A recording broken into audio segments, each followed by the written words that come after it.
Everybody, welcome to another day of distance learning. Today what we're going to do is go over some early political parties notes as we're going through our Unit 5 studies here. If you go to Google Classroom, and I'm kind of posting this ahead of time, but if you take a look here, the three objectives you have for today are to go ahead and fill in these Unit 5 early political parties notes, which I'm just about ready to go over with you. Make sure you watch the short little, it's a little less than 3-minute YouTube video on Federalists and Democratic Republicans. Kind of a funny little thing that someone put together to help you learn about those two political parties. And then I thought we'd have some fun and take a little Quiztron, which is just a little quiz to see if you align more with the thoughts of a Republican or a Democrat. Now, I know some of you already know, and this is just one survey, but I'd be curious to the results. And I know some of you, don't know if you identify as a Republican or a Democrat, or where you're at politically. So I thought it might be a good indication, just one indication anyway, of where you might be. So I thought you guys might find that interesting. I do have all of your stuff graded from last week, which would be your writing your representative paper, the Unit 4 exercise, and your Unit 4 test. So if you haven't submitted those to me, please make sure you're doing that as soon as possible. And as always, if you need to contact me, my email is here. My school phone is a great way to contact me, or also on Zoom. Again, I try to be available on Zoom as often as I can be anyway. So without further ado, we'll go ahead and get into these early political parties notes. Specifically, what we're talking about here is what the United States looked like in the late 1700s and early 1800s in terms of what did the political landscape look like. So today we are talking about the two earliest political parties, which is going to be the Federalist Party and also the Democratic Republican Party. Now I know this is kind of a weird name for a political party because our two parties today, our two major parties I should say, are the Democrats and the Republicans. But it used to be that this was one party called the Democratic Republicans, and then the other major party of that time period is going to be the Federalists. So what we're going to do today is I'm going to kind of break down in this column exactly where each of these two political parties stood on a number of different topics, issues, or even just the types of people who are affiliated with these parties. Then what I'm going to have you do in this far right-hand column is write down politically where do you agree with each of these parties. Some of you will find that it's a pretty close split between a Federalist and a Democratic Republican. Some of you will find that you are very much a Federalist or very much a Democratic Republican. And I just like to see politically, where you guys would have been at. And I've got some kind of fun stories for you at the end here as we kind of go through some things. So without further ado, here we go. So Federalist, the leading Federalist founding father, or one of them anyway, is a guy who I'm sure a lot of you have heard of because he's got a very famous, not like a play basically, Hamilton. If any of you've seen Hamilton, obviously that is a play that is named after Alexander Hamilton. One of the leading founders of the Democratic Republican Party is a guy we've talked a little bit about, which is Thomas Jefferson. Of course, Jefferson is going to be our third president. We'll talk about what he does during his presidency a little bit later this year, and obviously we've already talked about his contributions with writing the Declaration of Independence. So the types of voters, what does that mean? It means the types of voters that you are going to see voting for the Federalist Party. And again, make sure you're writing this down on your own copy so you've got it as you prepare for your Unit 5 test. So for the Federalists, they typically had these types of voters.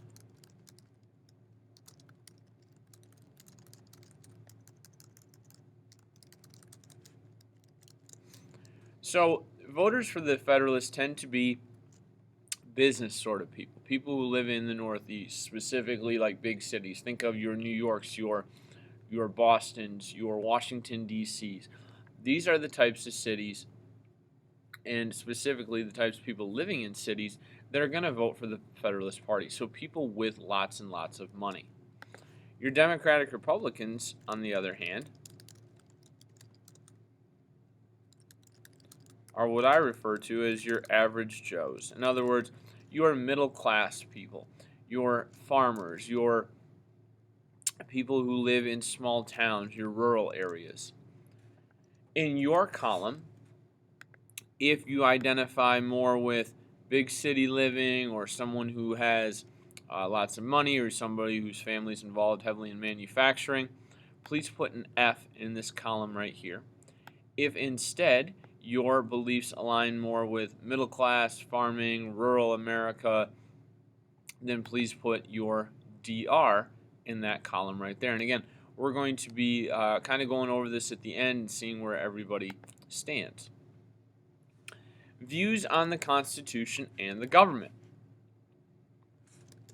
Federalists believe in a strong national government. In fact, the word federal literally means national. So anytime you hear Federalist, I want you to think of strong national government. If you have federal taxes, those are something that comes from a strong national government, which all of you will pay someday. And although Federalists believe in a strong national government, they also believe in a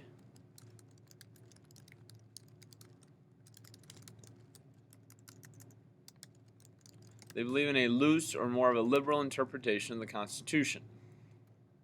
This is the same as the way you all look at your parents' rules. How many of you ever had a conversation with your parents where you get in trouble and your parents say, "Well, why did you do that?" And your response is, "You never said I couldn't." Pretty solid response on your part. But that's also a very loose, a liberal interpretation of your parents' rules. If you did something just because your parents didn't say you couldn't, you're interpreting that, oh, well, since my parents never said I couldn't do this, that must mean I can. That is the exact same way that the Federalists looked at the Constitution. They looked at it as, well, if the Constitution doesn't say I can't do this, then that must mean that I basically can do whatever I want to do. Thomas Jefferson and the Democratic Republicans instead believed in this.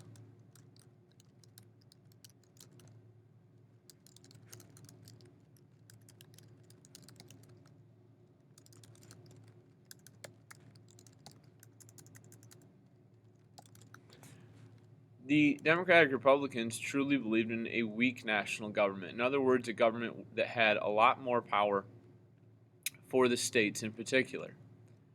And their interpretation of the Constitution was much more strict. In other words, if the Constitution doesn't say we can't do this, then we're not allowed to. We're only allowed to do things the Constitution actually says. We talked over here about your parents and you having different interpretations. Your interpretation of the rules might be, oh, you didn't say I couldn't, therefore I can. Your parents probably have a more Democratic Republican, more strict way of interpreting their rules. In other words, I never said you could, so that means you can't. Doesn't make anybody right or wrong, Federalists or Democratic Republicans, but you can see the two schools of thought. If you are a person who says, hey, I like a strong national government, and I do want it to be kind of a liberal interpretation of the Constitution, I want you to put an F in this column right here. If instead you are more of a person that believes in a weak national government, or you like a strict interpretation, in other words, no, we must follow it only by the rules, and these are only the things that we're allowed to do, then go ahead and put a DR in that column. If you're a fence sitter, I don't want you to leave the columns blank here. I do want you to decide one way or the other. So am I going to go with Federalist or am I going to go with Democratic Republican? I definitely want to make sure you guys are going one way or the other with that. The views of human nature. And this is just how do you look at the world?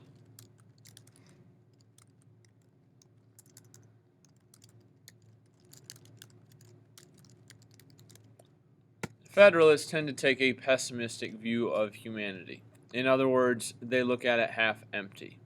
If you have a glass of water that is filled halfway, a pessimist, a person who looks at the negative side of things, would say, well, that glass is half empty.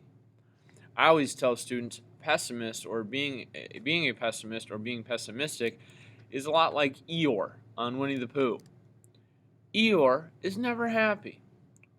Oh, woe is me. I can't do anything right.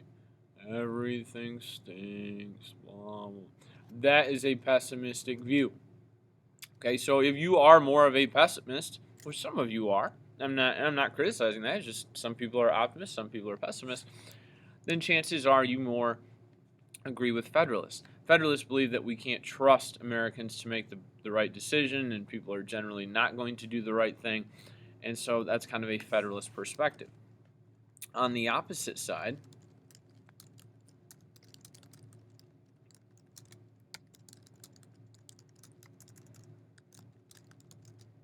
Democratic Republicans tend to have a more optimistic view. Again, if that glass of water is literally half full, then Democratic Republicans would look at it on the positive side and they'd say, hey, that glass is half full, it's not half empty. We want to think of it in a positive light. We want to believe in people. We want to, have a Winnie the Pooh approach of everything's wonderful, everything's great. I know I have a terrible Winnie the Pooh impersonation, but you get it. Like someone who is hyper excited about, positivity, the power of positivity, so to speak. My mom would definitely fall in this optimistic view. That's kind of the way that she is. My dad's personality is more of this pessimistic view. And that doesn't mean that they can't have moments of the other, but just generally speaking, that's kind of where they're at in terms of, what their views are. So if you are more in line with pessimism, in other words, looking at the downside of things, and be honest with this about yourself, put an F right there. If instead you are more of an optimist, always looking at the good side of things, put a DR. And again, if you're a fence sitter, choose the one that you're 51% more towards. Ideal economy for a Federalist. In other words, what should our economy look like?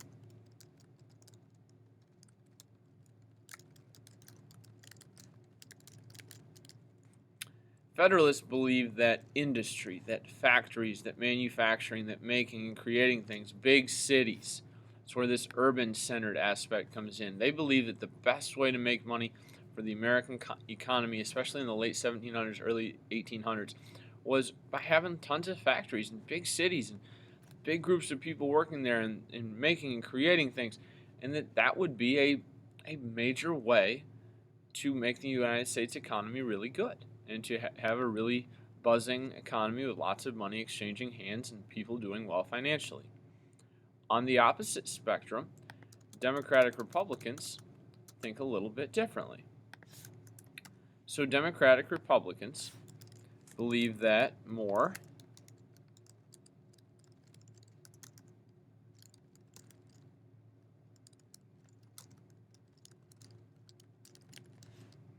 they believe a lot more in farming, in agriculture. That's the way to make the American economy boost. Having more of a rural-centric, rural-centered economy, meaning we believe more in the small towns. We believe more in the farming communities and people from the country able to have significant impacts on positively affecting our economy. Now, I totally understand that there's probably a lot of you sitting at home going, well, Mr. B, both of those are important. Totally agree with you. Even in today's economy, both of those are really important. But I would like you to decide which of the two that you think has a bigger impact on the economy. Do you think it's the industry, the manufacturing, the factories, the big cities? Or are you more of the opinion that no, it's the farming, it's the agriculture, it's the places like Montcalm County, these rural-centered areas that have a bigger impact on the economy? If you align here, F in this column. If you align here, DR in that column. Foreign affairs. So what we're talking about here is what are our views with other countries and how we should treat them.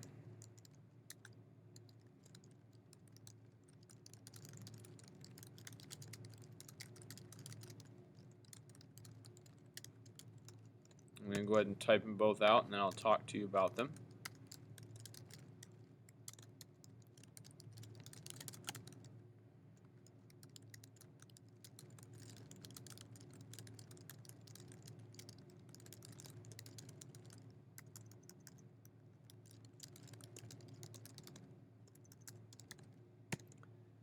So two very different schools of thought here. Federalist believed that in a more pro-British approach.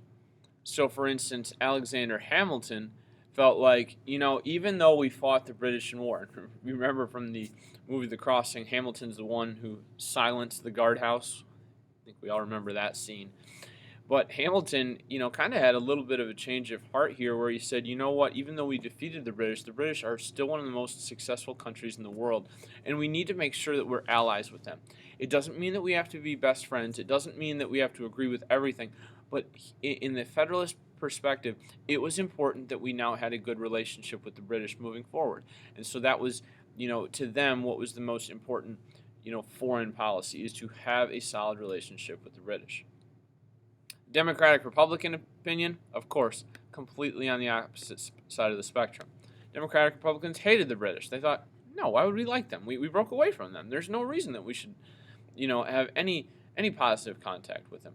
We need to be more on the side of the French. Remember, the two big superpowers in the world in the late 1700s are going to be Great Britain and France. And so both of these political parties said, well, are we going to side with Britain or are we going to side with France? Because either way, siding with both of them is probably not going to be possible because the two of them don't get along with one another either. So Democratic Republicans had a much more pro-French standpoint. Jefferson and his colleagues believed that it was France, and they're correct about this, who helped us win the American Revolution, and therefore we should side with France in their opinion. Jefferson himself was a diplomat to France. In other words, he'd had a lot of interaction with the French people, specifically around the time of the Revolution, and he felt that we needed to continue to align our country with them because in his opinion, and the opinion of the Democratic Republicans, that was best for the United States. Your choice now. If you believe that, no, it's more important that we reestablish ourselves with the British and have good terms with them, F in this column.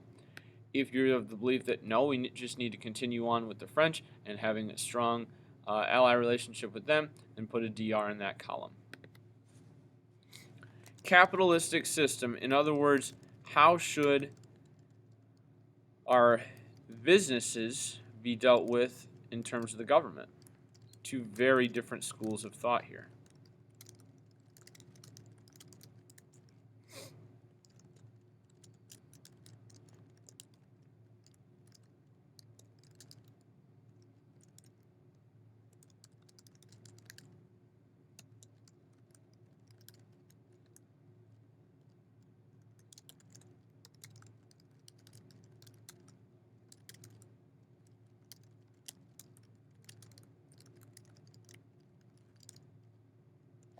So, Federalists believe in government aid to small businesses. In other words, if people need help, then they get help. Perfect example of this.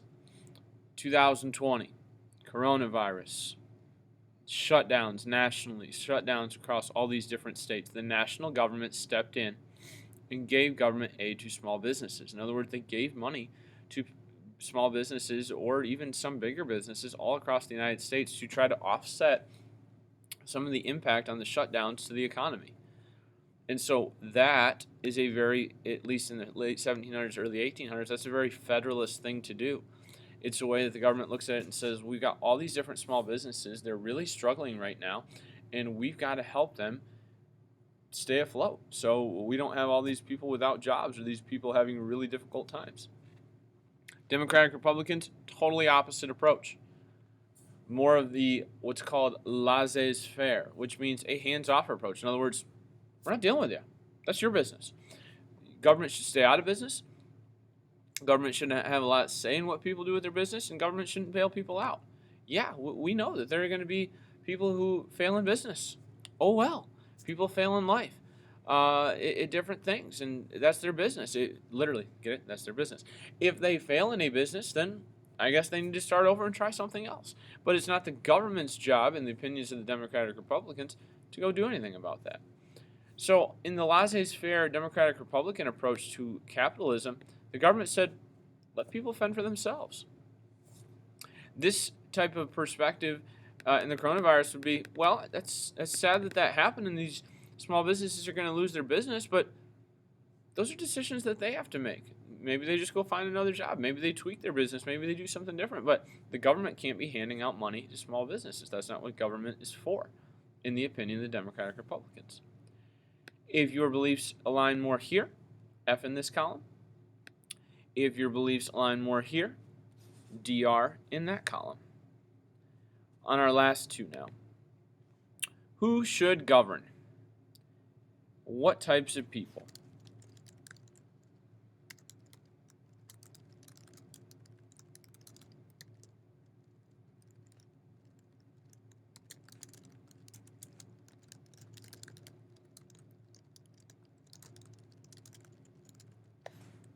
Federalists believe that the most wealthy, the most powerful, the people that have more going for them in the United States, those are the people that should govern. These high up status individuals, according to Federalists, have better educations, they are more successful, and therefore they are the ones that need to be leading our country. Democratic Republicans believe just the opposite. They believe in the average Joes, the middle class people, the people that know what it feels like to not have gobs of money and who earn a solid living and who can relate a lot to the neighbors and the people around them. It doesn't mean that they're not intelligent or that they're not educated. It just means they might not have had quite as much educational experience, and that's okay because they're still equipped to be a good person to be governing our nation. So, kind of up to you. Where do you stand on this? Do you think that people with lots of degrees, people who went to school, people who are very successful financially, should those be the people running our country? If so, F in this column. Or if you think no, it should be more middle class people, more people who might be able to relate to more Americans in general, then put a DR in that column. In a second here, I'm going to have you add those up, but I do want you to write down these other leaders of these particular parties because they're individuals that we'll definitely be talking more about in this unit and in units to come.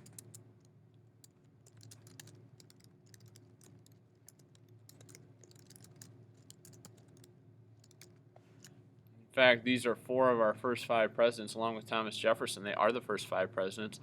So other Federalists would include George Washington, our first president, and John Adams, our second president. Other Democratic Republicans would include the 4th president, James Madison, and the 5th president, James Monroe, which, of course, Thomas Jefferson was a Democratic Republican as well. What I would really like you to do, we've kind of went through this entire sheet now, and we've looked at 1, 2, 3, 4, 5, 6, 7 categories that either you had an F on for Federalists or a DR on for Democratic Republicans. At the very bottom of your sheet, please add up your total number of Fs in that final right column and put them right there. And please add up your total DRs and put them right there. Again, your numbers should total 7, so it could be 7, 0, 6, 1, 5, 2, 4, 3, any one of those combinations. But please write those down. As you're doing that, just to give you a little bit of perspective of where you would stand politically in the late 1700s, early 1800s. Those of you that are 7 to 0 people means that you are either a big-time Federalist or a big-time Democratic Republican, and you don't really see it any other way. In other words, everything the Federalists say is correct or everything the Democratic Republicans say is correct. You're kind of at one of those far ends of this spectrum. If you're 6 to 1, you're still pretty close in saying, no, these, my political party's mostly right. Now, there might be one other thing that this other side's correct on, but you're still pretty far split politically. If you're a person who's more 5 and 2, now you're really more in a situation where, well, I'm over here for sure, but I definitely see the other side in what they're saying. If you're more of a 4 to 3 person, you're more of an independent, and you're really close between the two of them saying, well, they both have good points. They both have, their strengths and weaknesses, and I can see both sides of the story. Now, you're not right or wrong for, being a 7-0 person, a 6 to 1, a 5 to 2, or a 4 to 3. That's totally just where your beliefs align. And as you go through things politically yourself, even in today's world, I hope that those are things that you evaluate, and just so you have an understanding of, well, here's where I'm at politically, whether I'm a Democrat or I'm a Republican or I'm an independent or, I'm a third party person, like groups like the Green Party, the Reform Party, the Constitutional Party, the U.S. Taxpayers Party, and many others. Having that idea of where you align is something that I think you should be aware of, especially at your age, considering you guys are going to be able to vote here within the next 4 or 5 years. One last quick little story for you. So I always, whenever I have kids in person, I always poll them to see where they're at. And we see how many kids are Federalists and how many kids are Democratic, Republicans. And every year, honestly, it ends up to be around 50-50. But I also always try to find out who are my people who are 7-0, in other words, 7 Federalists, 0 Democratic Republicans, and the opposite, the people who are 7 Democratic Republicans, 0 Federalist. And it's always interesting to see who those kids are because they're very much on opposite ends of the spectrum. This is a 100% true story. It's about 5 years ago. The only 2 kids, I had 2 kids in class that were on the opposite end of the spectrum. One completely Federalist, one completely Democratic Republican. And as we were finding this out, kids were raising hands and keeping their hands in the air. And what was shocking is it was a boy and a girl, and they were dating one another. And they kind of looked at one another as soon as they realized, wait, I'm over here, completely over here, and you're 100% on the other side of me. And a fight didn't break out, but a bit of a little quarrel conversation like, what in the world are you thinking that for? Like, that doesn't make sense. How can you possibly believe this? That's stupid. I mean, they were kind of getting after one another a little bit. And so I didn't have to break anything up, but at the same time, you could tell there's a bit of trouble in paradise. And what was great is it was before lunch, and the kids came back from lunch and said, Mr. Bazem, this couple literally sat at a table the entire time arguing politics of the 17 and 1800s. So I definitely got a kick out of that. To my knowledge, this couple is no longer together. I don't know if it's 100% because of their views on 1700s and early 1800s political parties. I'm not sure, but it makes for a good true story. So I guess the moral of that story is be willing to listen to one another politically, whether it's political parties of today or political parties of years prior. It is okay to disagree with somebody and still be friends with them.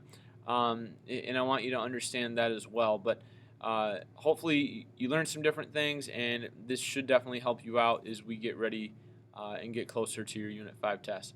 As I mentioned, if you have questions, make sure you're emailing, make sure you're calling, make sure you're checking in on Zoom. I'd love to hear from you guys. So take it easy. We'll talk to you soon.